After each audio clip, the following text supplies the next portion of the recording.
Dun, dun, dun. What's up, everybody? You are tuned into season 2 of the Elks Call presented by Shotgun Sports.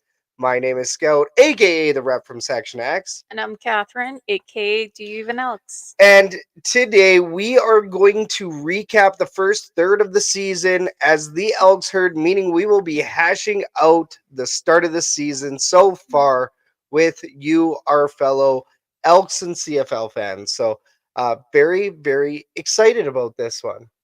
Mm-hmm. Kathy's going to be hashing it. I'm going to be hashing it. You guys, you guys and gals, the viewers, will be involved. So, definitely, this is going to be a big one for the herd chat. Now, we are going to dig into this show in just a moment, but first, we'd like to talk about a very important subject happening in Alberta, Canada, specifically the Jasper fires. Um, it's been a really big focal point lately in our province. Some things are a little bit bigger than sports and football and all of that. It's a very historical town. We had some pretty big fears here that Jasper was maybe looking at a 50% damage. Mm-hmm. Like I don't know, we were looking at maybe even 50% of the town being affected throughout all of this. So we did get some good news today from the national park, and it actually looks like maybe less than 50%. So that's going to be huge. Real quick before we get into the sports stuff, let's just quickly talk about this. Historical town 1813 was when Jasper was actually like named, like Jasper House, named after Jasper Hawes. So it was a fur trade post. Started as a fur trade post, then it was kind of a touristy spot, and it developed that way, right? So um, from 1814 to 1817, Jasper was that was manned by Jasper Hawes, right? Now, 100 years later, in 1917, the town site was eventually surveyed. So it would become the Jasper we all know and love, the one that it is today. So I'm sure that we've all been through Jasper. Catherine, you have some pretty fond memories of Jasper. Well, I've only been to Jasper twice Right. so far. The first one, I was 8 years old, and unfortunately, that was a camping trip where I was visiting from Mexico. First time visiting here, Canada, and unfortunately, it rained a lot during that trip, so it was not the most. It wasn't the perfect camping Jasper trip that I was envisioning. And then the second time that we went, I went with you to experience the town for the first time, and I thought it was an absolutely beautiful place, super quaint little town. You just wanted to go and walk through all the shops and just lose yourself in all of that. But in all, you hear it everywhere, you read it everywhere. For a lot of people in Alberta, Jasper is always like a home away from home. Yeah, it's Edmonton's favorite vacation spot. I Hmm. mean, Calgary has Banff. We have Jasper, right? So Hmm. I think just about almost every person that lives in Edmonton or has lived in Edmonton for at least 5 years, um, or even just people that visit Edmonton, sometimes the ads are a little bit misleading. You get pictures and videos of Jasper and Banff, and Hmm. they say visit Alberta, and you're like, okay, well, Right. are you sure this isn't BC? So it is one of our very, very important touristy spots. Very important to the history. Like I said, 1913 to 1917, somewhere in there, it was actually incorporated as a town site. So the reason why we're talking about it, obviously, is because this has greatly impacted the town. 25,000 people had to evacuate. The Hmm. fires, the wildfires right now are kind of devastating the area. Now, we have seen Jasper in all of its beauty for the next 5 to 10 years. We're going to be driving into a Jasper that looks a lot different, right? So, um, I mean, it like I said, it's Edmonton's vacation spot. But I guess, well, like, what does Jasper mean to you, Catherine? Like from your experiences. I don't know if I necessarily have, that personal connection to Jasper per se, just because I haven't frequented as much as some people have. But if there is a significance for the town of Jasper, it's like you say, it's one of those landmarks that every Canadian, every American internationally, everybody knows as one of the most beautiful places in Canada. Right. And that in itself is incredibly meaningful Hmm. because I love Alberta, I love Edmonton, and the ability to drive 4 hours and see one of the most beautiful places in the world is pretty amazing. So that in itself is meaningful and is devastating that, like you say, it's not going to be the same for the next little bit. Yeah, I mean, we're all kind of privileged knowing a very beautiful Jasper with all the trees, and I mean, we have the Columbia ice fields right around the corner. Mhm. You got Marmot Basin Ski Hill, so I mean, there's a lot of great views, scenery, wildlife. Uh, a lot of this has been affected, right? And then of course the people that live there as well, and that's the Mhm. biggest thing is these people are living there, building this community and Well, maintaining it, businesses, right? and That's their businesses. livelihood. It That's is, and then I mean those businesses are also keeping the town running as well. Mhm. My connection, I've driven through multiple times, like probably around like the 25 to 50 mark. It could be even higher than that. I'm a refrigeration mechanic in my day job, so I have done a lot of repairs in the food service department there in Jasper. So they've helped me with my paycheck as well. You know, I've stayed there for bachelor parties and whatnot. Before we get into the show, I'll just go over this story real quick, just to kind of bring it all home here and tie it all in with the double E's. Um, I actually was right before the 2015 Grey Cup. I was in Jasper for a bachelor party. Our good friend Ryan, Ryan and his Mrs. Kylie there. So they were about to get married there right around the corner. And the Sunday was Grey Cup Sunday, and it was the Edmonton Eskimos in Winnipeg versus the Ottawa Redblacks. So the night before, you know, we're a lot of people were talking double E. Everybody was talking about the Grey Cup in Jasper, which is like crazy. You're 3.5 hours away, yet this is what people are talking about. And one of our friends gets in a fight. This guy that was angry rips off a cab door. We fix the cab door. We make it all work. We end up polishing a keg of beverage and all of this other stuff, and wake up the next day, and as we're heading out, I'm kind of ushering everybody like, hey guys, I know that we're having a great time here in Jasper, but like we got to get going. We got a Grey Cup to watch. So it's kind of funny. That was all the talk of the town in Jasper there that weekend was Grey Cup and Riders fans fighting Eskimos fans. Like it was the funniest stuff ever. So really fond memories there at Mhm. the Bees and Four Peaks. But make sure everybody, I think, you know, obviously we want to throw out some prayers. Uh, our condolences to everybody who has lost anything in Jasper. This is bigger than your vacation. This is bigger than, you know, you having to cancel some plans. I'll say that right now. But what you should do is next time you roll through Jasper, hey, make sure you don't throw out your garbage on the streets. Make sure you pick up after yourself. Pick up your litter. Don't be throwing any smoke butts out the window, I tell you that much. But make sure you spend your money in Jasper. Make sure if you're Mhm. driving through to BC, Yeah. spend your money. Well, and Swing in. I'm pretty sure, this is fairly new. Clearly, just news from yesterday and today. Um, The fires uh, are still out of control. yes, I'm pretty sure in the next little bit, in the next week or so, once things settle down, we'll start seeing a lot more links to donate for people that lost everything. So we'll definitely do our part to make sure that we're reposting, sharing any links, and any type of support that we can also provide. For sure. But once again, you know, the biggest thing is instead of looking at Jasper like a place that costs a lot of money to spend a buck, to make sure you swing in at the Tim Hortons, spend some money.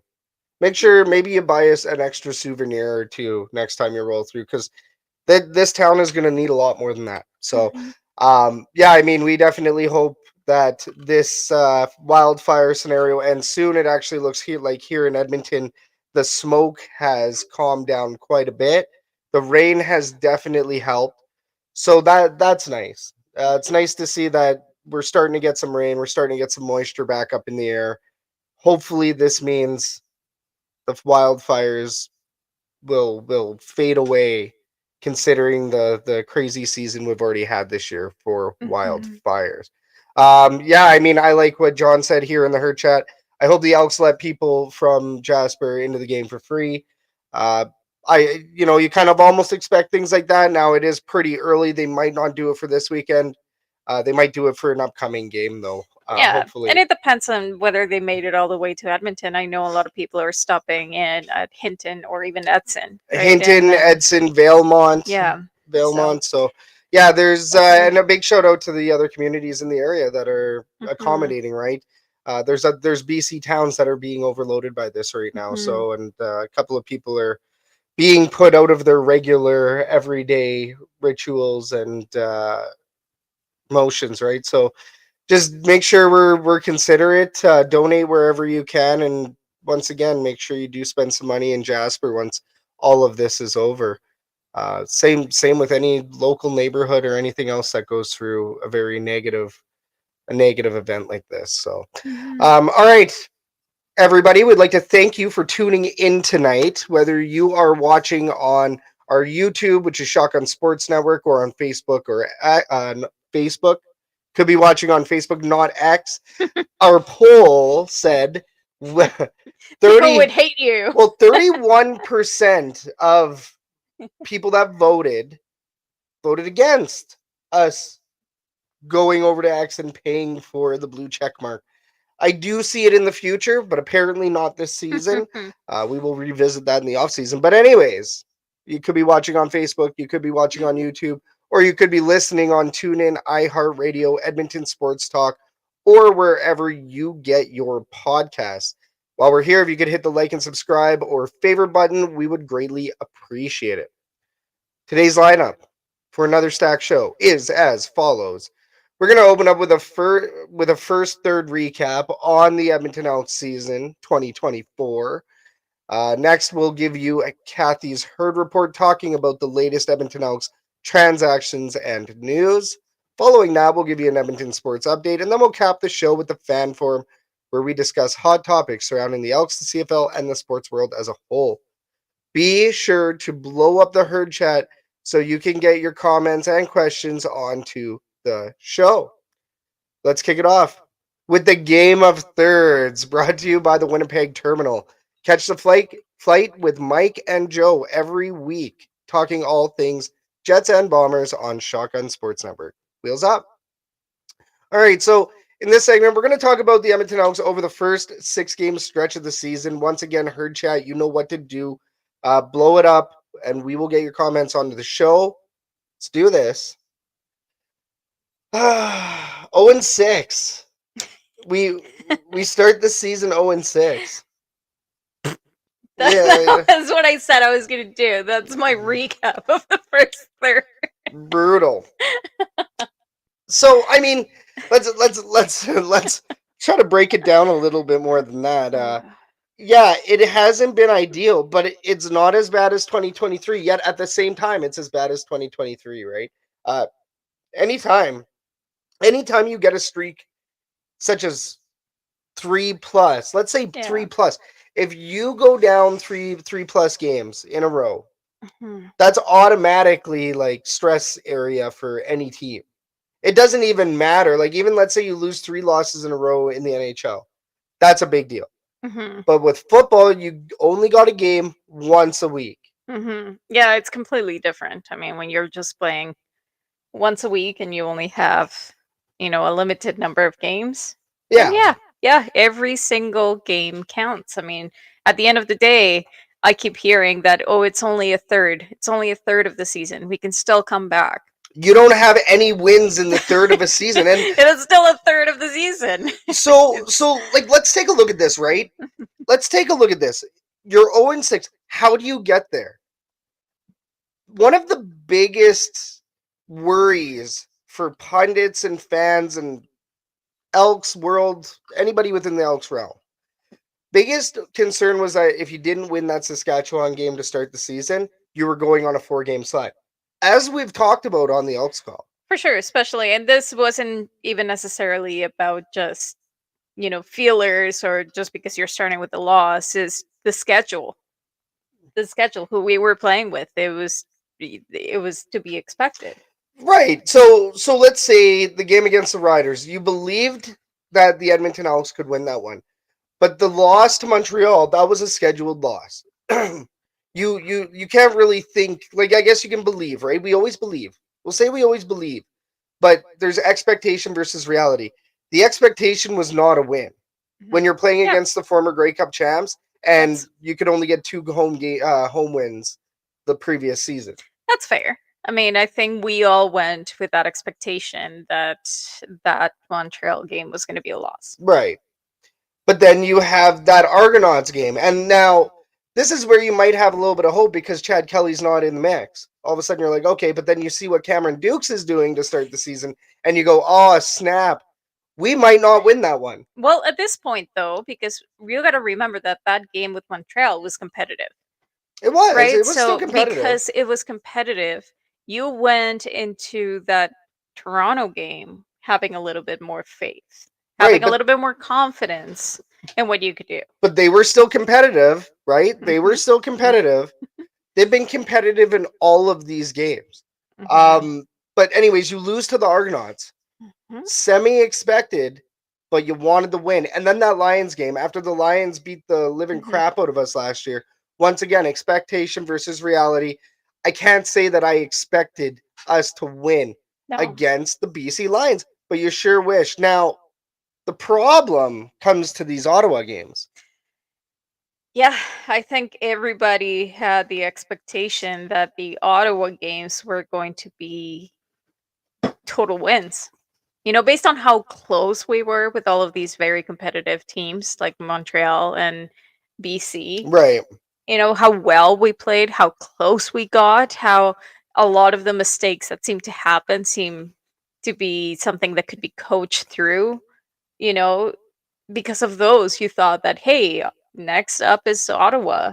After a bye, we got it. Yeah. And then we didn't. Yeah, well, and I mean, you sure wish, right? Now, shoulda, coulda, woulda. What if you got rid of Chris Jones after your fourth loss? Going into Ottawa, off the bye, J-Jack has proper time to actually try to build this offense and try to reinvigorate this team. Shoulda, coulda, woulda.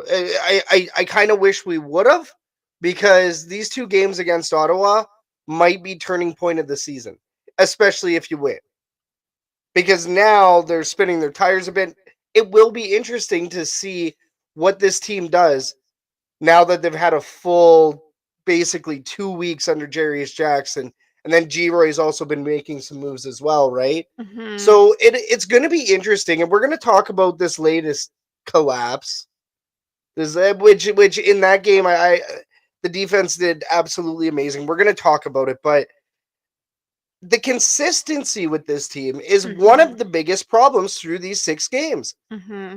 You can't you can't have a stellar offense one game and then have them go absolutely cold the next. Oh, for sure. Have the defense be absolutely horrible or the defensive line be absolutely horrible for a couple of games and then all of a sudden have an all-star performance. Football seasons aren't one off of that. It's great for individual performances, but this has been a team Hmm. of individual performances for too long. Yeah. You take a look at Walter Fletcher tonight playing for the Montreal Alouettes. Unfortunately, we traded Walter Fletcher away to Hmm. Montreal, Hmm. and he has been lights out over there. He has Right. been a fantastic running back. That's not saying anything bad about Kevin Brown, but it just goes to show it's one of those moves that has been made at such a brutal time. Yeah. I mean, and I do agree that where is imperative that we're consistent, we are not. But there are two things that were definitely consistent. Is one, losing by One score. a score, and two, having our best player be the punter. Really, I mean, he's been Yeah. consistent every single game, And and that's the only part of the entire team that has been consistent, and that's questionable. That's worrisome. yeah, That well, makes you wonder. and what's interesting too is Jake Julian actually did have a bad punt in the last game. You were waiting for Jake Julian to falter, and that's not his That's fault. that's 6 games in. That's an You expectation. know? He's gonna have a bad punt from time to time. Mhm. Sean White, out of the 100 he makes, he misses one. Mhm. All good kickers and all good punters have good games, bad games, whatever. Totally. And we don't forget about that, right? Whenever we see some of the bigger mistakes that we see, we always talk about maybe it was because of this or it was Totally. because of that. Everybody has an off day, maybe, right? Yeah, It's not. but Jarius Jackson talked about it in his last interview. He stated, we can't win football games off one phase. You can't, you need two phases to win a football game. So once again, we've seen the offense do great and we've seen the defense and the special teams fail. We've seen the defense do great and we've seen offense and special teams fail. And guess what? We've also seen special teams do great and offense and defense fail. So this team, like looking at the first six, you couldn't be more frustrated as an Edmonton Elks fan. Yeah. I think what else is interesting too is with this ownership scenario brewing, with the ownership apparently being decided already, the one single owner, as per what everybody else is reporting. You almost just wish you could fast forward to that. Let's just give this guy a season to get it done. You know what? I think everybody's so Or frustrated girl, whoever. that maybe we've speculated as to the reasons why Chris Jones was let go when he was let go. Like, why not before? Why not after? Right until the end of the season. So, whatever speculation it is in regards to the timing, I do think that Chris Jones' move was perhaps something that the leadership group or whoever the ownership or whatever it is, we're hoping that that would be enough for people, but sadly it isn't. Because once again, we've had this discussion before. All it takes is wins. And when we're not getting the wins, the fans are constantly going to be looking for reasons. What? It was Chris Jones. Jones is gone. We're still losing. What's going to change? Bring in the new ownership. Do this. Do that. But you Bring in can't Tre Ford, keep right? scapegoating or change the name, right? Once again, change the name. What was it? The Edmonton Elks name is a curse. Somebody actually grabbed one of our Shotgun Sports photographs from our articles that we take from Section X sometimes, and they actually made a meme about it in regards to the name being a curse. And it's like, this is the extent that people are going just to complain about something, right? Which, if you want to complain about football, if you want to talk about football, let's talk about the football facts here. Yeah. Let's talk about let's talk about football opinion on the game. But stop beating the dead horse. Yeah. It doesn't matter what the team is named. It doesn't matter, even at this point, it barely matters who the head coach is. Yeah, I would say the head coach matters for sure because they Right. have a big say. But the roster is also broken. The ownership doesn't necessarily. I think in the grand scheme of the problems of the team, the owner is not going to be able to do much other than fire who the head coaches are and make a complete restructure of the team. Fund changes as well and take on fines and course. I mean, of course, that's technicalities. But what I mean, what is wrong right now with the team is not going to be fixed with the new owner being announced. No, it won't. You take a look at what happened with BC, same deal. Took them a while to turn it all around. Same thing's going to be with Edmonton. It's going to take a couple of years. Ownership group may come in this season, or the owner will come in this season, and they're going to be able to get their feet wet. They're going to get a very light experience. Apparently, this owner is a season ticket holder as well. So somebody that has witnessed firsthand the fall of this lovely franchise. Who knows? Maybe he's just, a really hardcore fan who's just as frustrated, and then he'll be like, screw it. And we're firing everybody. He's rich. We're firing everybody and we're starting from scratch. Which, hey, like as far as organization goes, I know that there's a lot of people in the organization that I really hope don't lose their jobs. And I mean, give J-Jack a chance, give G-Roy a chance, give these guys a chance. We don't know what they can build yet. Yeah. We just know what's been built and what's been broken. And for 5-6 games now, we still have a very broken product. Now it is a better product than it was last year. 100%. And we're right there. 100%. I mean, if I was to say if there was anything that should happen sooner rather than later, it wouldn't be necessarily announcing the ownership. We know that there's new ownership and it's a process, but that's the business side of it, right? That's not the product on the field. what I would say that needs to happen is figure out who is going to be your head coach now, because we're a third of the way into the season. It's going to take a little bit of time. It's going to take time. So we either do it now so that you still have 2/3 of the season to find that chemistry, to start doing everything that needs to do for things to kind of click into place, or wait until the end of the season for Oh, that to Jay, happen. I think Jay Jackson that spot in the head coach spot. Well, I know, but we don't know that for sure, It's right? well, he's interim for the rest of the Yeah, season. yeah. No matter what, I think he's going to be there until the end of the season. Otherwise, they would do a coaching thing maybe at halfway. It would also depend on 3 or 4 more losses. So it depends on what they want to salvage, right? Because you're trying to look forward to the future. We do need to give Jay Jack a chance, and I think Jarius Jackson can pull it off. I do also think right now he's wearing too many hats, and that's going to plague us. This is like, I mean, really, they are trying to salvage the season. If you're an Elks fan, you're probably writing this one off. Yeah, but I Like, mean, sometimes it really it depends. I mean, I have seen drastic changes in general managers from the Oilers in the middle of the right, season, and it has paid off right, but we've already done that once. You can't do it twice in a season and expect wins. That's the problem. You have like continuity and consistency for is sure. is already a problem with this team, and we have talked about it.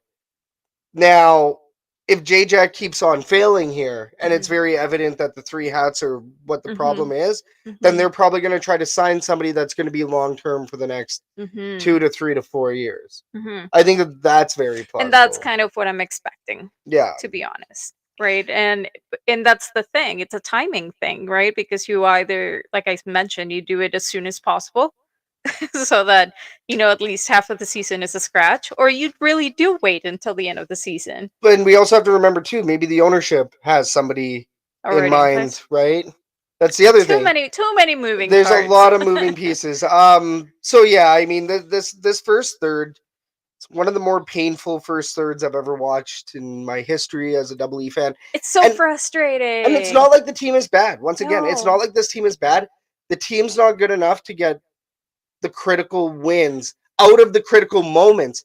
They can't get past those critical moments. They make those critical Hmm. failures. You get a bad penalty. It's the same, Mm. almost the same story every single game. You take a look at the Boris Beatty scenario Yeah, at home.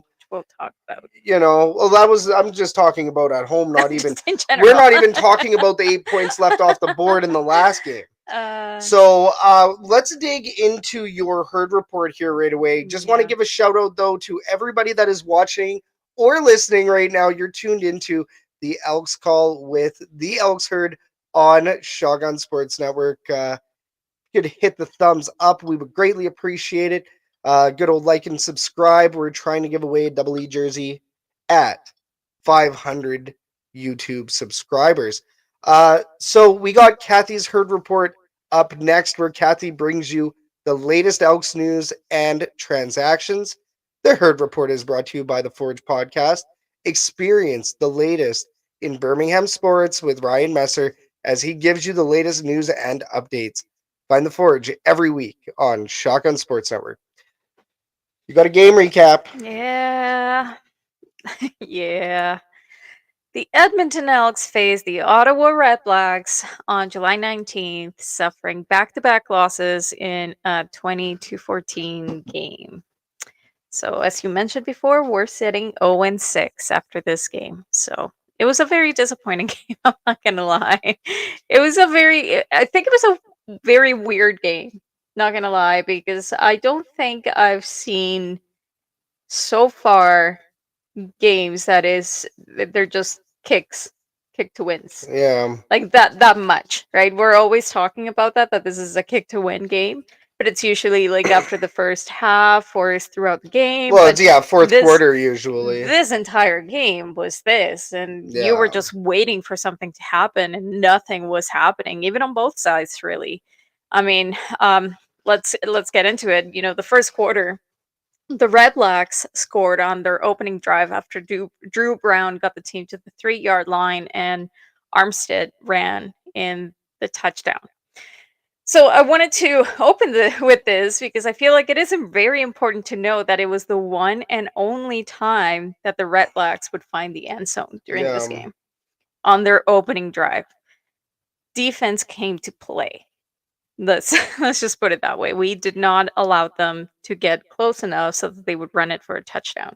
Which is So something we that's haven't really been able to say in the Mhm. first 6 games, No. right? Defense has not looked this good Mhm. all season long, and they were lights out in this game. They were. But the unfortunate part of that, and I do talk about that later, is that when you have the defense really carrying this team through 4 quarters, they're going to get tired eventually. And that's when things kind of start going down because this is not just a one piece team. There has to be multiple pieces that all play together Hmm. and support each other just to make sure that that one piece is not crumbling and falling apart. But anyways, after Ottawa took a 7-0 lead, Beatty responded with a 34-yard field goal. After that, Ward had a miss on their end with a 47-yard attempt, and we settled for a single. And then it happened during that first quarter. Tre Ford on the field. Like how I think that was exciting. I think everybody just kind of Oh stopped and they yeah, were like, is this that who we think it this is? is Is not that a drill. like Yeah, no, exactly? everybody blew up. Twitter blew up, or X blew up. Sorry, everybody Mhm. was absolutely shocked, right? We did. But and then you looked at the sidelines and you saw MBT just absolutely choked at the fact that he was standing there on the sidelines and not Tre Mhm. Ford. But what did we notice with Tre Ford? Well, he looked extremely rusty in his He return. did. I think MBT was not expecting it. I don't Hmm. think this was a decision that was kind of run by him or he was aware of what was happening. That's why you could clearly see it on the sidelines. You could see it in his face. He was not hiding that face. But Tre Ford, he had a quick show. He only had one incomplete. He had one incomplete pass, one short pass to Gino, and then of course a signature rush to bring us close enough for Beatty to kick it for an extra 3 points with a 39-yard kick. So he only had 2 drives, if I'm correct, Yeah, it's only two with drives. barely any movement whatsoever. Like you say, he looked rusty. He looked like I feel like he was really even going for that Hail Mary at the wrong time. Well, you know? so something with Tre Ford is that he's already stated that he wants to be a pocket passer. Mhm. Tre Ford doesn't necessarily want to be um he doesn't necessarily want to be somebody that is known for a scramble. He doesn't want to be a Chris Strevler, where when Chris Strevler comes out on the field for Winnipeg, you know right away that Strevler's gonna, Mm, run it down the field and try to run one into the end zone or whatever. He's more of a short yardage. He can throw, but yeah. that's not what he's known for. And Tre Ford doesn't want to be typecasted like Then that. why is he doing that? Like I just called it his signature pass, which is There's a rush, rush, his signature, signature yeah. rush, right? Because that's when you see him rushing, you're like, oh, there's Tre Ford. And if he doesn't want to be typecasted, then maybe he should kind of not put himself in that little box. Well, it has to do with, simply put, like how good you are at your reads, how your O line is Yeah. holding up the pocket, That might X be Y Z. reflex too, It is right? for him. It's quarterback like mentality. Yeah. Like when you come up through college, it's just like when you come up through anything. It's like me when I came up through my apprenticeship for refrigeration. There's certain processes that I do automatically because Mhm. I know I can find my solution faster. It's Mhm. the same deal for anybody else running their processes. They're doing their job. Ford, he might go 1, 2, and scramble. Yeah, that's Right? his like That's panic mode. That's his I can't read, I can't pass. I'm just going to go for But he it. wants to be a better passing quarterback. So Yeah. this is also an opportunity to let him try that, to Yeah. give him that exposure. Mhm. So I I I was really happy to see Tre Ford. I did also like the fact that it did lead to accountability. It was Yeah. a accountable move. It's like MBT was not playing amazing at that point. At the same mhm. time, the O line did not perform too well. Mhm. You had guys playing out of position due to injuries. So did I really expect Tre Ford to do much different than MBT? No. Mhm. Do you think that they were going to continue playing him throughout the game? I thought that maybe towards the end they may play him once or Mhm. twice. But I'm happy they didn't because Mhm. consistency is once again a problem with this team. Mhm. Will they play him on Sunday? different story. Yeah, and we'll talk about that, I think. Anyways, let's move on to the second quarter. Ward added 2 field goals, a 48 and an 11-yard, to his first half totals, while Beatty missed a 48-yard attempt of his own on the second quarter. It was followed by a 51-yard return by Ottawa and a blocking below the waist penalty by Edmonton. So that's like a few things that you didn't necessarily want to see. A missed field goal, a really big return, and then a penalty. Well, the penalties were bad in that first half of that Yes. game. I think it was at some point we were 5 for like 50 plus or something. It was Yep, and they were bad. They were yeah. bad once again. We did have an interception by Darius Bratton, so that was really good to see. That was exciting, but unfortunately, the Elks were not able to capitalize. After the first downs and short passes by MBT, they had opportunities and they were just not able to capitalize. At least at the end of the second, going into the end of the half, BD added a 42-yard field goal at the end of the first half once again to make it 14-9. So, we were in range. It Beatty was, did get a field goal, yeah, he did. yes. He missed one and then he got another one. And I feel like that was the story for this. He would miss one and then get another one, Yeah, and then there's a lot of misses. We came back to the third quarter on a low with an MBT sack for a loss of 1 yard.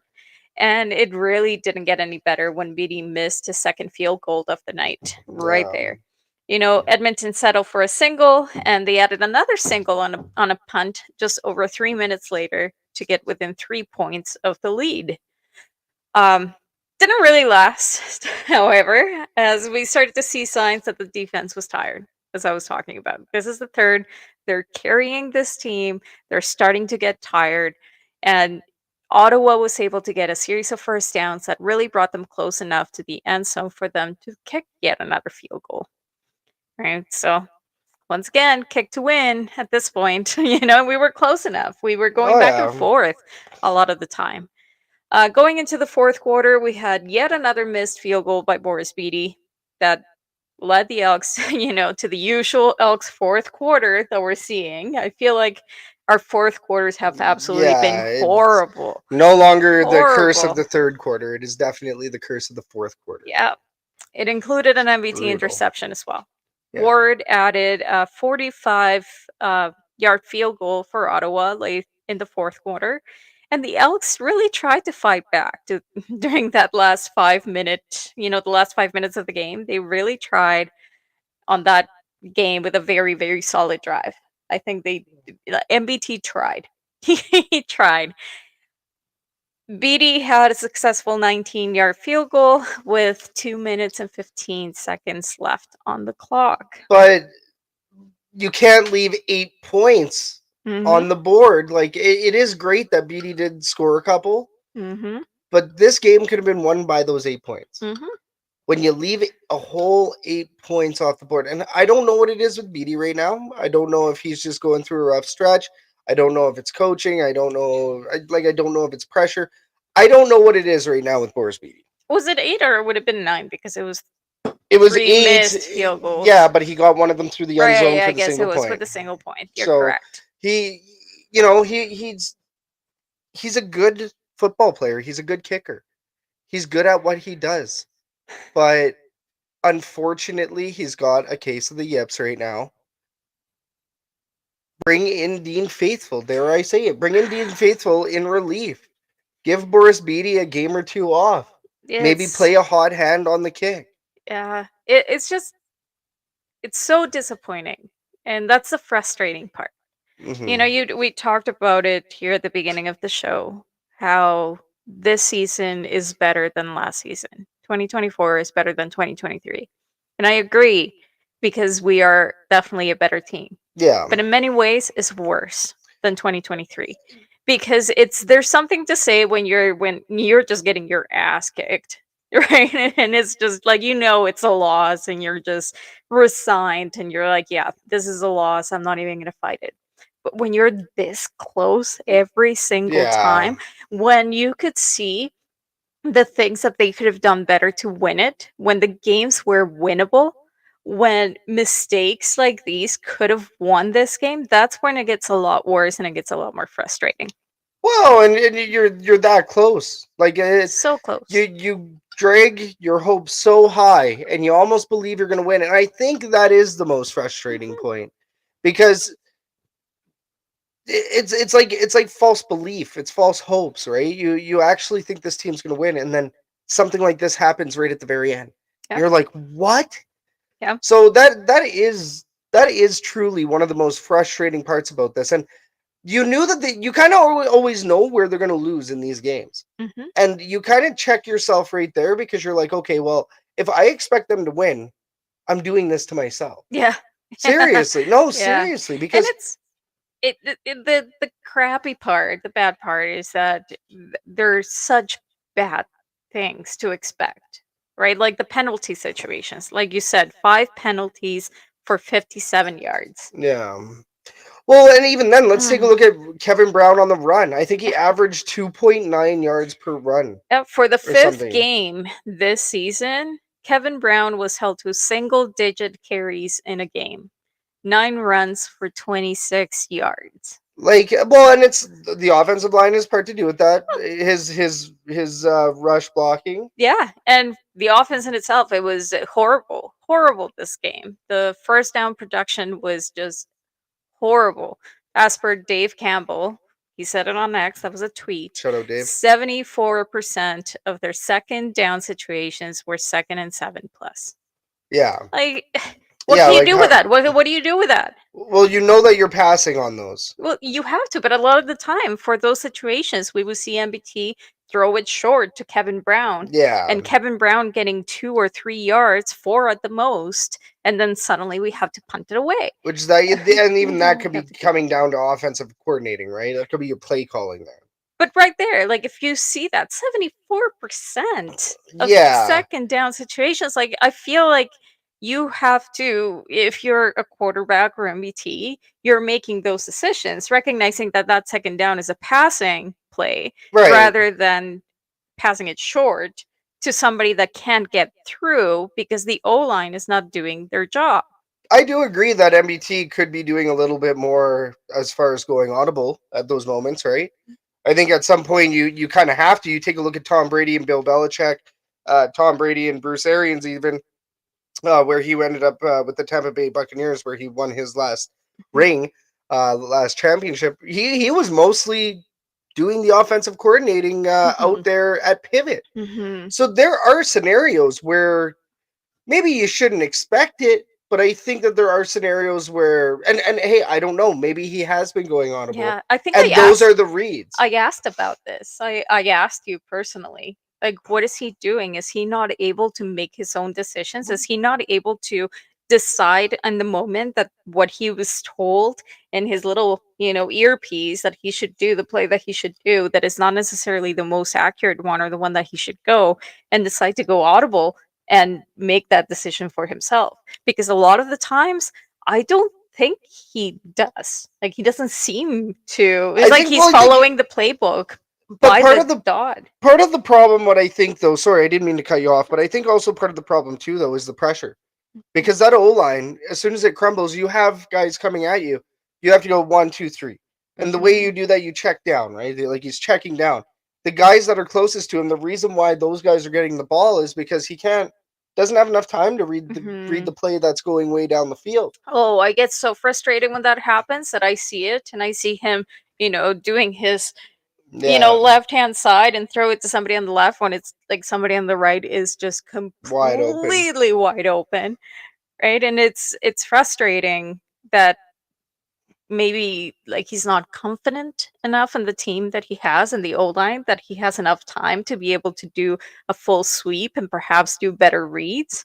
Yeah, I Is he not comfortable in the position that he is? Does he feel like he just has to absolutely rush through a lot of these or even hold on to that ball and not really throw it? well, it's once again you have to look at the O Mhm. line. Yeah. Like you really do. You're seeing similar type plays as Taylor Cornelius last year. Mhm. The reason why Tre Ford made this offensive line look good is because he was running away from it. Mm-hmm. Like this is the thing. This offensive line needs work. Yes. And they looked good for one game this year against BC Lions. Mm-hmm. Let's talk about reflection. The offensive line got great marks against the BC Lions because they held a good pocket. They didn't allow any sacks. I think the Edmonton Elks are middle of the pack right now as far as the CFL in Mm-hmm. allowing sacks. Oh, yeah. They haven't allowed the most. They're not allowing the least. No. It's not, but then all of a sudden they'll have like a bad game and they'll just completely fall apart. And then, next game or two they'll be good. Or maybe they're good at stopping the defenders from coming in, or maybe now they're better at giving MBT a heads up that he's about to get ran over. Yeah. Right? Like, but you could see it, right? I mean, I remember that game against the Ottawa Redblacks on the 14th, not the 19th, but the 14th. Like, Drew Brown's O-line were doing their job. Oh, he had all day. He had so much time to look around and figure it out, even go on a proper stance before he threw. We don't have that at all. We barely have any time for even MBT to realize that he has to throw the ball away before he gets sacked, right? So, and I mean, another point that was bad during this game is, of course, the injuries. The Elks lost defensive lineman Sam Achpong on the opening drive. Later in the game, Scott Hutter was injured with a season-ending injury, unfortunately. And we even saw that Ottawa's Tobias Harris also needed to be escorted off the field late in the game. So things like that don't help. Ottawa needs new turf, apparently. Well, that, or I mean, if you're MBT, you could argue that it's because they didn't get enough rest, and it was only 4 days before the end of they had to play a game. Now I see why you wanted to add that into the show. Yes, no, you're right. The short week could be a big contributing factor to why we had so many injuries in that game, right? Mm-hmm.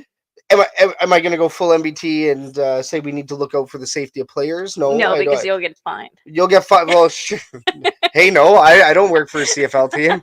I do not work for a CFL team, actually. Thank you very much. But what I would say is it's also not a good look for MBT to be constantly talking about this when other teams do it. Teams in the NFL do it. You got Mondays and then you got Thursdays. Mm-hmm. Is it Wednesday night football? What is it? Monday and Wednesday night football. Okay. So you don't have, there's no way that a team's going to be playing a Monday and then a Wednesday, let's say. No. It's never. But you might see a short week still, though. They still might see a Sunday to, I guess it would have to be a Sunday to a Sunday. That's one of the shortest. I mean, a Monday to a Sunday. Well, I agree that, it might be a little bit short, especially when you're traveling. Right, because that definitely adds a little bit of strain. You're not perhaps getting the most amount of rest, whatever it may be. I do agree that things like that can perhaps make it a little bit easier for players to get injured. At the same time, Ottawa wasn't complaining. No. Ottawa won. Oh, it is what it is, right? I agree. It is what it is. I mean, injuries sometimes cannot be prevented. It's an accident. Sometimes things just happen and it's out of everybody's control. And it doesn't matter if you've had a full 8-hour sleep and the best meal of your life and full, all your vitamins and maybe even meditated at the beginning of the day. It doesn't matter. There's still the chance that you could get injured because this is a very physical sport. And there's always going to be that risk. You hit the bobblehead 3 times. Yeah. And, you never know. 1, you 2, never 3, know. And, So I mean, the injuries in this particular game were pretty brutal and that really sucked and it did affect us. I think MBT was a little bit of a diva there, but pulling the D word. But moving along to some positives about that there game. were some good things that happened last game. Of course, the defense.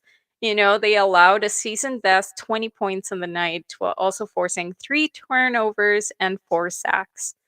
So, they came to play. They were great. Huge turnovers. Those were critical timing. That was the good side of critical timing. Did not capitalize. No, but they happened. Third string quarterback, the Kuda Prukop, he contributed with 2 tackles on special teams. Yeah, good So old Prue Cop. look at Two him go. tackles on special teams, still pulling off the short yardage duties. However, Mhm. we had barely any short yardage scenarios for him to play Yeah, in. So there were none of those. no, None of those exactly. this game. Um, Gino Lewis, he saw a season high 12 targets on the night, catching 7 passes for 74 yards. So, Yeah, I mean, 7 receptions for 74 is really good. mhm, We've talked about Eugene Lewis and how there may be some lack of chemistry between him and MBT. This kind of quashes that a little bit. He led mhm, the team with receptions. Nobody got touchdowns, so he technically led the team yeah, as far as the receiving corps. So yeah. really, really good to see for Gino. I mean, we love Gino. Mhm. He's an elite player. You got $800,000 or something tied up between the two players. You sure hope you see Eugene Lewis catching balls from Mhm. MBT.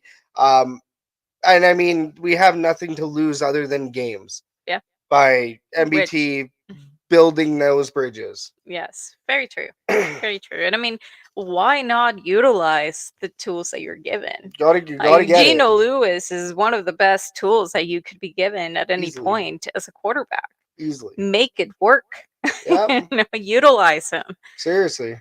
So, anyways, that was the game. Yeah. Let's look at some transactions. We did have some on July 21st. We had national long snapper Simon Chaves. I was told that that's how you pronounce Not his last name, Chavez. not Chavez. He was released. That didn't last.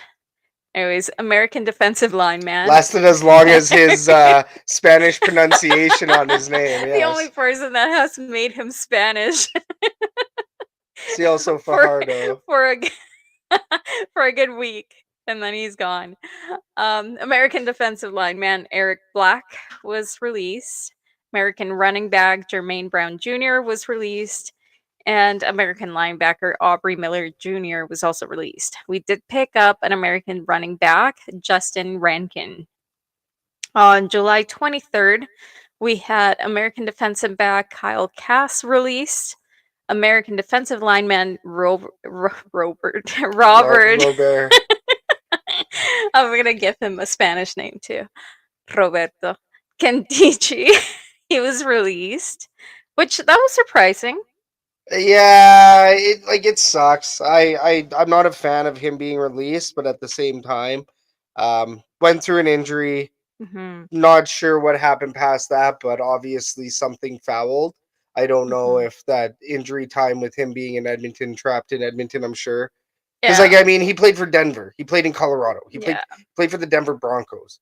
Robert Kemdici is a I did see a touted couple of guy. comments that he was quite headstrong Yeah.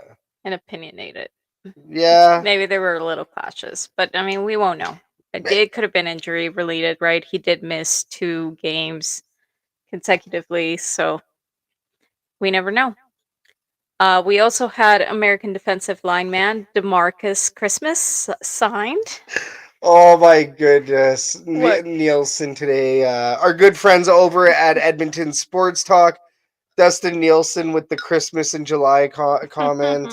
What is this? Christmas in July? Oh dear God. Yeah, there's you know what? The only gift I want to see It's is Christmas. 1-0 is 1-0 this week, okay? Hopefully, Oh, Christmas delivers in I July want for Christmas. is a win. National defensive back Josh Haggerty was also signed. So that's our transactions. Believe Josh Haggerty was with the Herd already once. Yep. How do you know that? Injuries. Of course, we already talked about Sam Achapong. He did not participate due to a knee injury. Scott Hutter is out for the season with a knee injury.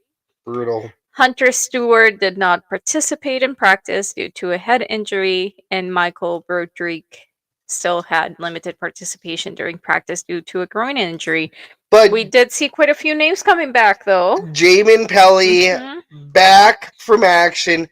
Jake Taylor Mhm. back from action. Yeah. Who else? I feel like there's a couple more that they had full participation, so Yeah. we Oh, should. Jared Daggy, even Yeah, though he's yeah, yeah. QB4 at this rate, Daggy is no longer injured, which is fantastic. Mhm. But yeah, I mean, going into this game coming up, Yeah. Edmonton Elks versus Hamilton Tiger Cats, Sunday, July 28th at 5 p.m. The Indigenous celebration game. It's going to be Mhm. huge. I saw that they were gonna have a market. Is Yes. that during the game, like In the before the field, game? before the game in the field house by in the fan park, Yeah. uh, right by the tailgate section. So where we Oh, got our autographs. I'm gonna have to go check it out. Yes. That's yeah, I saw the notice for that, and that looks really cool. They have tons of really interesting vendors, so I'm gonna have to go check it out. It is going to be very, very exciting. I think that it's really cool that they are doing this celebration on a bigger scale. Hmm. Because last year, I mean, obviously they came out with the design by Conrad Hughes. Hmm. Very awesome helmet decal. They will be Yes. rocking that helmet decal again. As per Morley Scott, the decal is going to be our home field logo. Hmm. So they will have the Indigenous Elks logo at center field, Yes, I which is did see that. very, very cool. Very Maybe cool. they'll talk about friend of the herd, Ashley Calling Bull. Sorry, Ashley Calling Bull, that is running for Miss Canada Universe, and I think that's coming up here right away.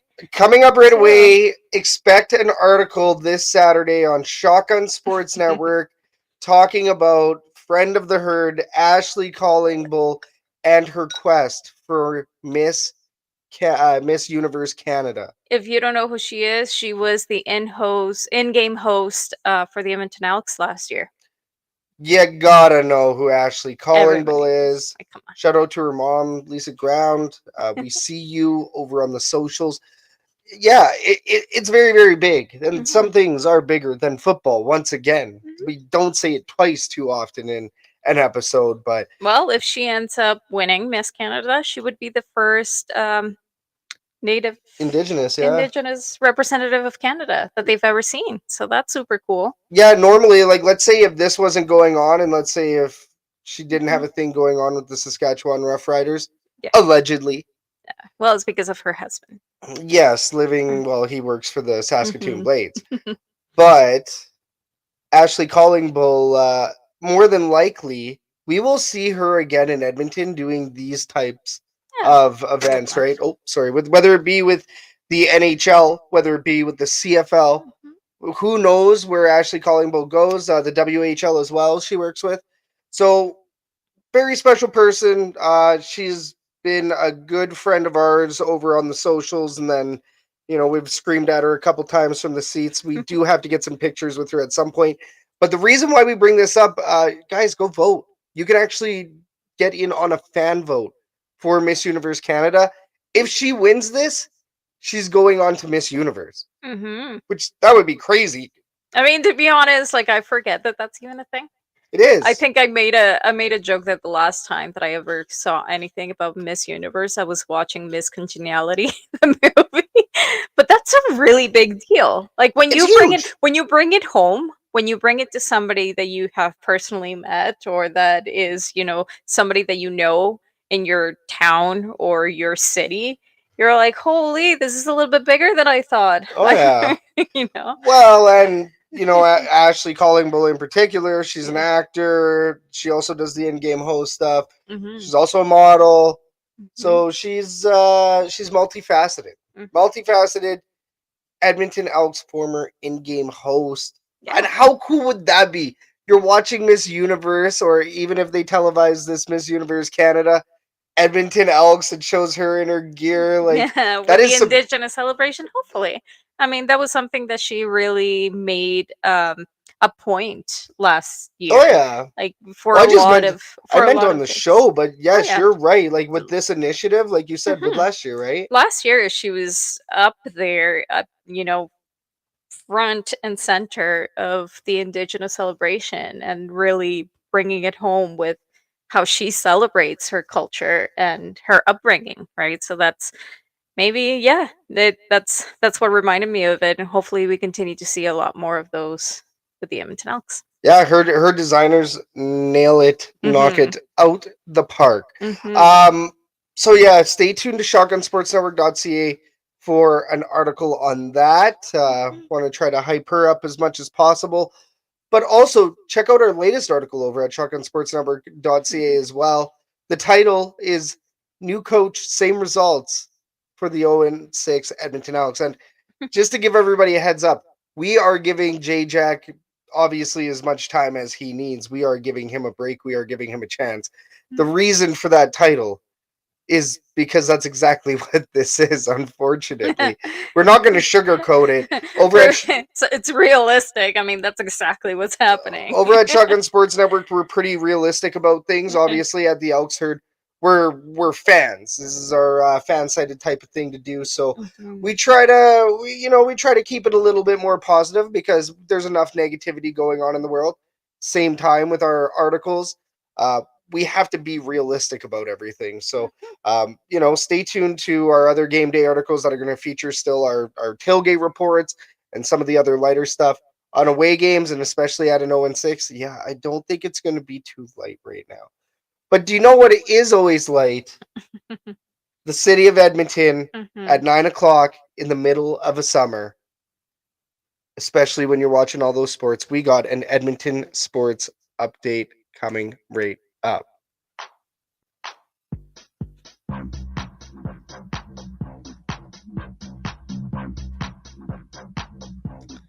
Today's Edmonton sports update is brought to you by Herdies. Breaking news, Herdies. Wrong Breaking news. music. Let's just go right back to it. Daddy, would you like some sausage? Shout No. out to fellow Canadian Tom Green, but also shout out to Elks fans for cleaning out Purdy's Smokehouse in record time. We will be making sure our smoked sausages last longer than those sliders did. Find us at stall number 182 on Sunday, July 28th for some delicious smoked sausages. Purdy's, we smoke the meats while limited supplies last. Your Edmonton Elks are currently 0-6, heading back home to face the Hamilton Tiger Cats at Commonwealth Stadium this Sunday. Kickoff is at 5 p.m. Mountain. In the CEBL, the 12-7 Edmonton Stingers are returning from a break on Monday at Edmonton Expo Center to face the Winnipeg Seabears. Tip-off is at 7 p.m. Mountain. The Edmonton Riverhawks face the Wenatchee Applesauce this weekend at home for a 3-game series. First pitch is at 7:05 Mountain on Friday and Saturday, 1:05 Mountain on Sunday down at Remax Field. Be sure to catch Riverhawks and Stingers games live on Edmonton Sports Talk if you can't make it to the game in person. And for more on the Edmonton sports scene, check out our weekly sports articles on shotgunsportsnetwork.ca. For the Elks Herd, you're up to date. Thank you very much to everybody for viewing tonight and for also supporting our network, Shotgun Sports Network. By shopping our affiliated links, which can be found in the description, we see and get your support. So we greatly appreciate that you guys shop with Shotgun Sports Network. We're a self-funded media company, so shop with Shotgun, get some deals, and show your support. Mhm. Big one, royalretros.com. The code is Shotgun Sports, all caps, no spaces. The discount is 10% off. Team Canada IFAF jerseys and merchandise can be Mhm. found exclusively at royalretros.com. So if you want one of those Team Canada jerseys, if you know you're going to buy it anyways, all caps, no spaces, Shotgun Sports. Go ahead and use the code 10% off. Treat yourself. Okay. Fanatics, we all know Fanatics. You know there's Mhm. always a deal over there. Hit our link. You hit our link. You'll go get the deal that you were going to get anyways, but you're also showing your support. Mhm. And then Lather, Lathr. It's lather without the E. It's like slather, but it's lather.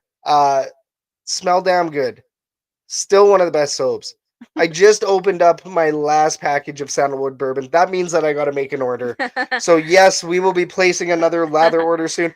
They got new scents. They always come out with new scents. Are you done with that deodorant? No, deodorant update. 5.5 months. Still going Are strong. you Both of serious? them. Like I gotta go buy one every Both of month and them. a half or Both of so, like them. month. And I'm using them. It's not like I'm cheating by any means. It's funny. So my sandalwood bourbon is actually at my place, and then my the fresh AF is the one that I carry in my duffel bag. So that's the one that I've been mostly using lately. Oh, so you're going back and forth I between go two. back and forth between two, yes. Okay. It's not one bar, but I will say this has been past two. Let's say if it's one bar, you're past 2 months on one stick of That's still deodorant. pretty good. That's that's damn good. Yeah. So smell This one. damn good. Save that money. We got a 20% off code for you anyway. So it's Shotgun Sports 20, all caps, no spaces. If you don't believe us, head over to Lather Soap Buds on Facebook. If you guys want to see testimonials about this stuff, go over to Lather Soap Buds, Lather without the E, once again. You can also see how awesome their customer support is and all the samples they hand out. But Yep. yeah, amazing stuff. Go check it out. And of course, lastly, if you'd like to sponsor any of our segments or even our show as a whole, shoot us a message on our socials, which is at the Elks Herd, or via email, which would be admin at shotgunsportsnetwork.ca. We do also have the Shotgun Sports Network socials as well. So hit us up wherever you like. John, we see you in the herd chat. We are going to get to your comments here momentarily. Why? Well, that's because we're going to open up the fan forum. This is the final segment of the show. We are opening up the fan forum. In this segment, we're going to talk about hot topics surrounding the Edmonton Elks and the CFL as a whole. Blow up the herd chat so we can get your comments on to the show. Today's fan forum is brought to you by the Rouge, White, and Blue podcast. Americans Talking Canadian Football. Oz and Joe can now be seen on Shotgun Sports Network, bringing their audibles to your screens. Everyone's favorite point, white and blue. Question number one. With the Tre Ford hype train continuing to roll, we've heard of fans as young as 7 being upset that Tre Ford isn't playing. At the same time, MBT has somewhat solidified his job as QB1. If you're the head coach, do you play Tre Ford on Sunday? Why or why not? And yeah, I see you going through the herd chat here. John has already said in here, MBT needs to sit. I don't think. Okay. So I think Trey could play. I don't think he should start. Okay. I think MBT should continue to be the starter. Right. He should continue to do what he's doing. But let Trey play. Like, just like they did, like bring him in for a few drives here and there. But see, here's the problem now, though, and this is what MBT was talking about. Now, when you just inject a random Tre Ford in, when you're trying to build rhythm and you're trying to get chemistry and you're trying to get the chains rolling, when you bring in Tre Ford for 2 faulty drives now, it completely disrupts your rhythm. Yes. So that's tempo, right? That's and we've talked about that off air, I think. I agree. I agree that the way that they did it was probably a little too sudden. It did not make sense. If they're gonna bring Tre Ford, do it for a quarter. Yeah. Right? Like maybe the third quarter. Right? If the first half you have MBT and whatever the situation is, maybe we need to go for a Hail Mary and we need to get some points, or even we're a little bit ahead and we're a little bit ahead and we can play around a little bit. But bring him for a quarter, because at that point you're stepping away after in the halftime. You can talk to your team. You understand what the plan is. There's some preparation. Maybe you have practice for this particular moment. Right. And everybody's ready for it. You don't have a scrambling Tre Ford that perhaps wasn't even ready for it. He wasn't prepared for it. maybe this is something that you incorporate into your practices, and you start bringing in Tre Ford to get a little bit of field time because he needs it. I mean, we say it all the time with the boys. The only way that you're going to get better is if you practice. Yeah. And the reality is that practice time is not the same as being there in the field and when it's game time, Yeah, right? it's completely different. It's going to be completely different. Yep. So he needs field time, but I just think that it needs to be better prepared. Everybody has to be in on it. They have to have practice for it. They know what's going to happen and then implement it. Yeah. I like what John said here. Start MBT in the first half, then second half start Tre Ford.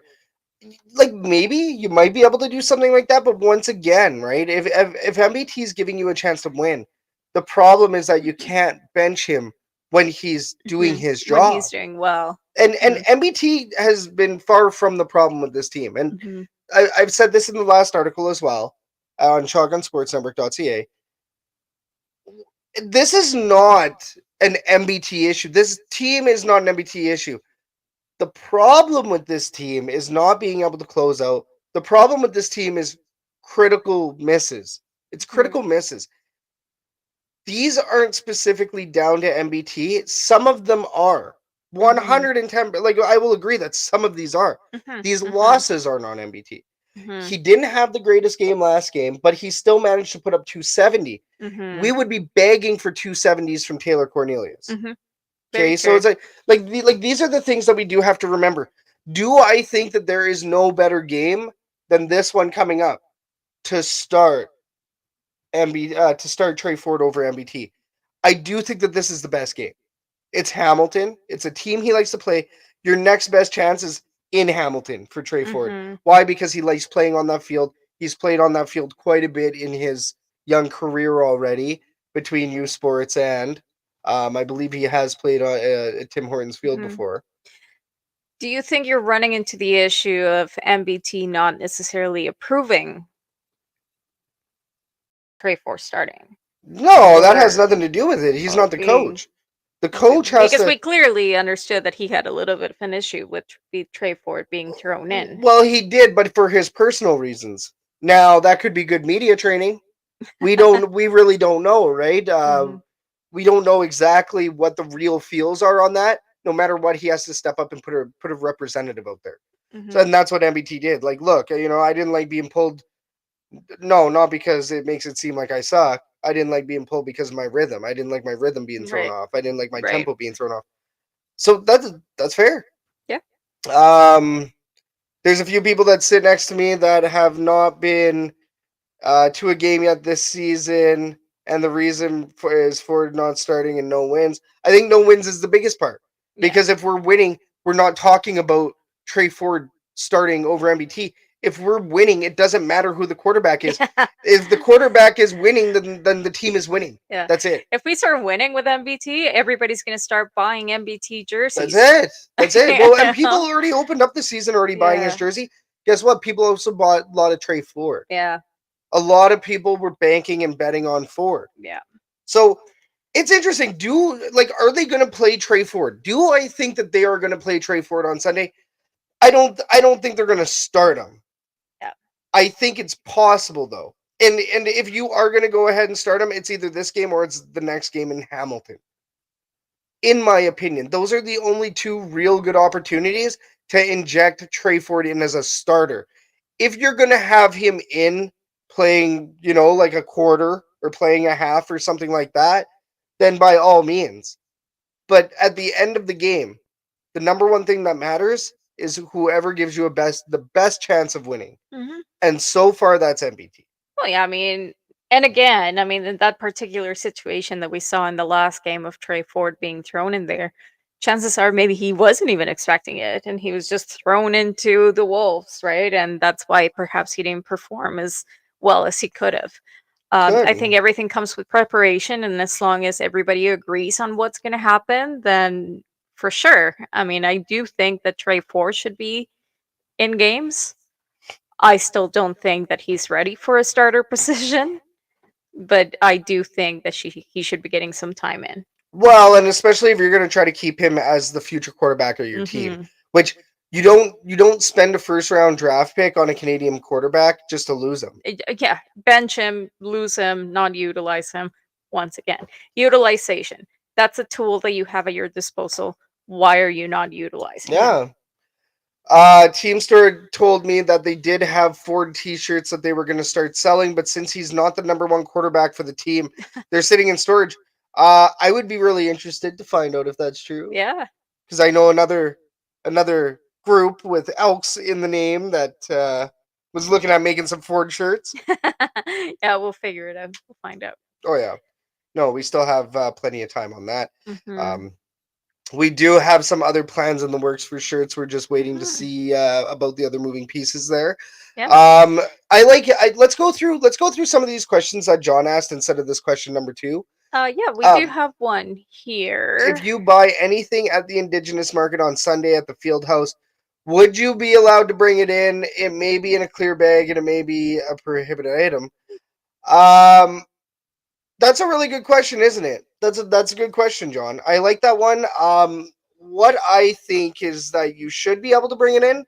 I don't think they're going to sell you anything that's quite like a gun or or a crate. Like even Yeah. an elk horn made out of an elk antler or something would be. Oh, that'd be cool. You could use it as a drinking cup. But Yeah, you could do something like that, right? I But the don't think beadwork. I don't think they would sell anything that you couldn't put in your clear Exactly. bags. No, the beadwork, if there's any Yeah. beadwork, they'll allow you to bring that in. I would love to see if there's any double E's and beads. Yeah, That yeah, would be they will sweet. actually I know you can see a list of vendors on the post that the Elks did. Yeah. So you should be able to see exactly, and just based on that, I don't think there's anything that would be either way too big unless it's like art pieces. And at that point, They would know, arrange that and with you you, would yeah. prepare for it. I'm pretty sure they would hold it for you until you're able to pick it up. If you're in the tailgate or know somebody in the tailgate, maybe just ask if you could just store the items in a car while you're going and seeing the game. I think there's multiple options. I'm pretty sure that they've thought about that and they wouldn't sell you something that you would have to either carry and then be turned around at the game because you can't take it in. So. Yeah, no, they wouldn't do that to you. That would also really screw over all of the great vendors that are coming out for this event. So I don't really see that one happening. Yeah. I don't see a scenario where, and then even then, right, you'd be able to arrange with these people to pick up later on, right? Yeah. So sure. whoever the vendor is, all of these vendors are going to be great. They will have no problems holding it for you until after the game or for a later date, right? So, and once again, like Kathy said, they got a full vendor list. The Edmonton Elks ended up releasing that. Support these great Indigenous vendors. Like get in on this stuff, guys. Yeah. And it is cool to see that because in contrast, the Edmonton Oilers down at their team store, they actually have a big display with these artisan handcrafted like Indigenous beadwork medallions and stuff, right? Well, they have all their logos, right? Yeah. For different kind of. Well, yeah, but even just like the regular Oilers Right. logo in bead, and they're very Oh, that's expensive, cool. like 250 or something. They're pretty cool. But they're absolutely amazing. So, yeah, support local, guys. Support local, big time. What do you think the attendance will be on Sunday since K-Days and Taste of Edmonton are both still on? I mean, we'll be lucky to draw 20K. Like that's been the constant is 18 to 20K lately. It's been a pretty sad state of affairs. Yeah, I think it's hard to say right now. With Who's the concert weather on Sunday? Who's the K-Days concert? I have no idea. No? Here, But I think let me look it up. And also, I think we got to think about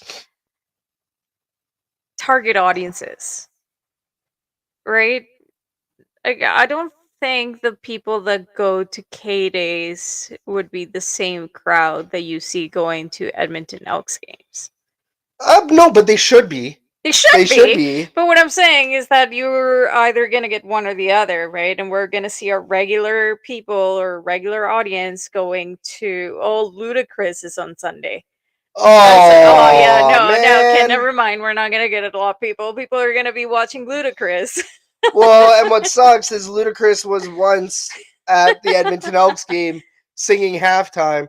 I really wish they could somehow finagle a quick little visit by Luda. Like, yo, And Luda, so it's like, can hey, you come pop on. in for halftime, bro? You're already in Just, town. you're here already.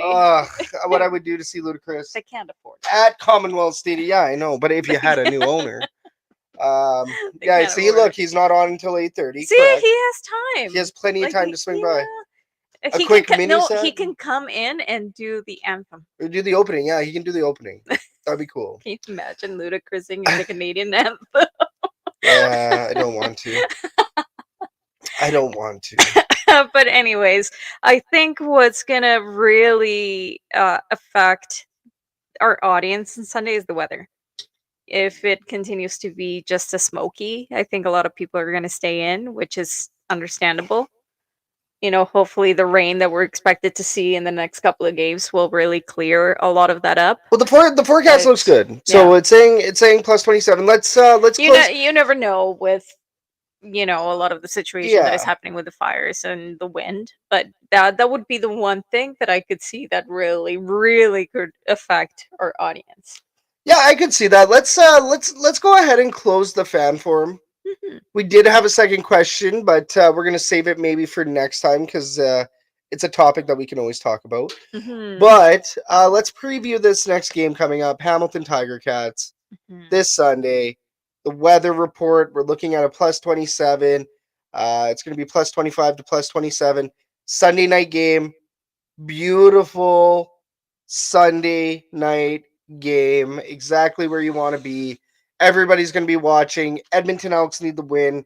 Kathy, do you have a game prediction at Commonwealth Stadium? I don't like to make predictions. I really don't. Come on. I really don't. I don't know, because I feel like every time that I think it's going to go one way, it goes the other. It's usually how it works. What is your prediction?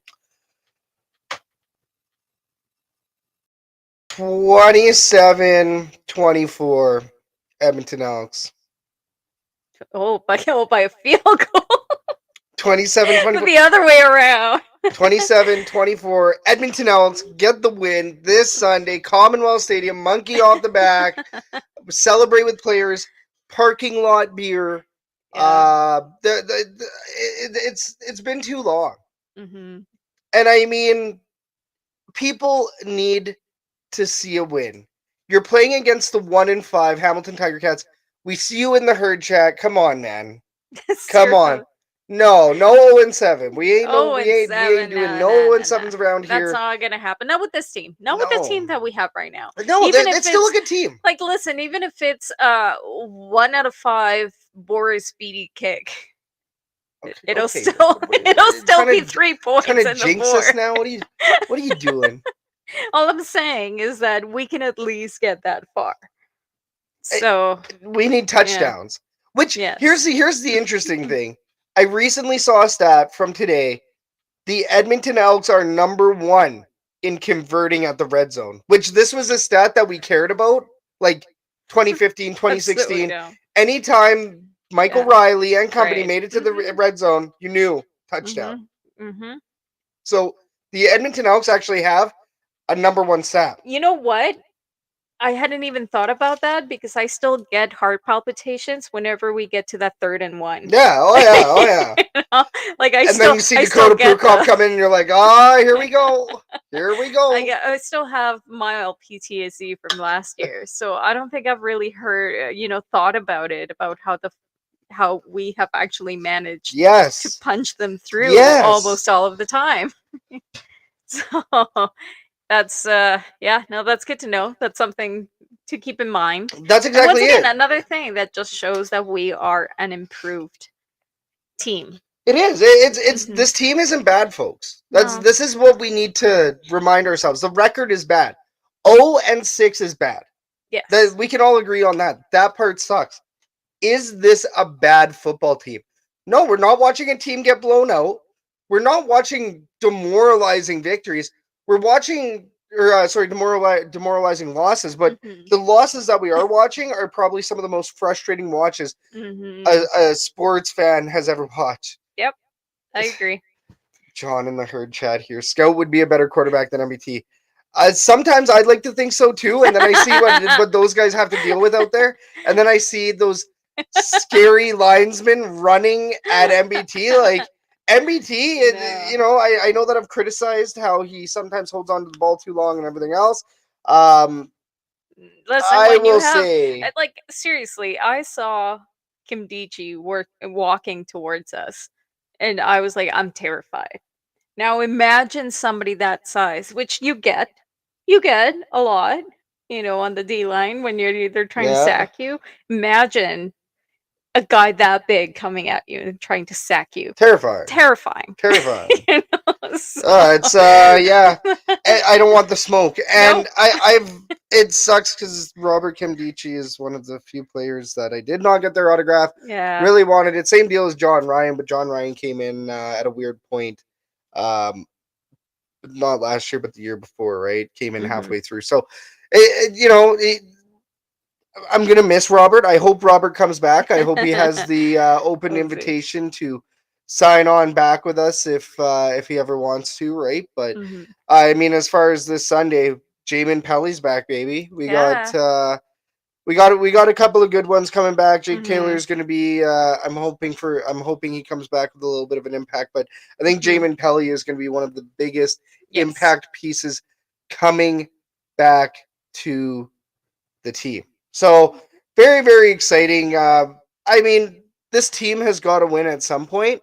I know it took us 10 games last year or 9 games. How about we get it on game 7, okay? How Yes, about we just that's get this it. thing over with? Let's get the win. Like I said, 27-24 Edmonton Elks versus Hamilton Tiger Cats. We need the win this weekend. It's going to be very exciting. You know where to find us. Stall Mhm. 182, backside of the Turf District. Come on by for some Speakers Corner. We had a really good Speakers Corner video that just went up for our first one of the season. So be sure to swing by, get in on our video, get in on Yeah. the photo You booth. know what people always ask? Do I need to say something? Do I need to talk? And it's like, yeah, well, you don't need to, but that's also there for a reason, and that's the reason why it's called Speaker's Corner. Throwing it back to the original Speaker's Corner City TV and without much and the all double that, yeah. E. But yes, if you have something to say, you have a place to say it. Well, and I think what was cool too was even Morley Scott ended up swinging by Yeah. the last game. Morley Scott actually ended up swinging by, and yeah, he looked at it. He's like, "Do I got to say something like Speaker's Corner?" Like, what do I say? Yeah, what do I say? And we're like, "Hey, do you want to do the photo booth version instead?" He's like, "Yeah, let's do that." So it was a blast. Shout out Yeah. to Evan Jones, Shabazz. Those guys are always good stuff from the Edmonton Elks. They actually swung by and took some pictures with us. Um, I don't think there was any alumni, but I saw Trent Brown. That's right. We Mhm. talked about that Mhm. last episode. So, yeah, I mean, very, very exciting. Smoked sausages, butterflied on a bun. They're going to be going half by half. We're going to have enough to feed 50. So Mhm. make sure you get in here this time before they sell out. But Mhm. that is all the time we have for tonight on the Elks Call, everybody. We'd like to thank you, the viewer, for tuning in to the show, whether you're watching on YouTube or on Facebook or listening on TuneIn, iHeart, Edmonton Sports Talk, or on your favorite podcatcher. Before I destroy this set, apparently, my name is Scout, aka the Rev from Section X. I'm Catherine, aka Do You Even Elks? We are the Elks Herd. Shout out to the Herd Chat tonight. This was the Elks Call.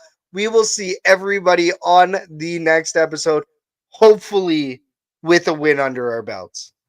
Cheers, Fingers crossed. everybody. Go Have Elks. have a good night.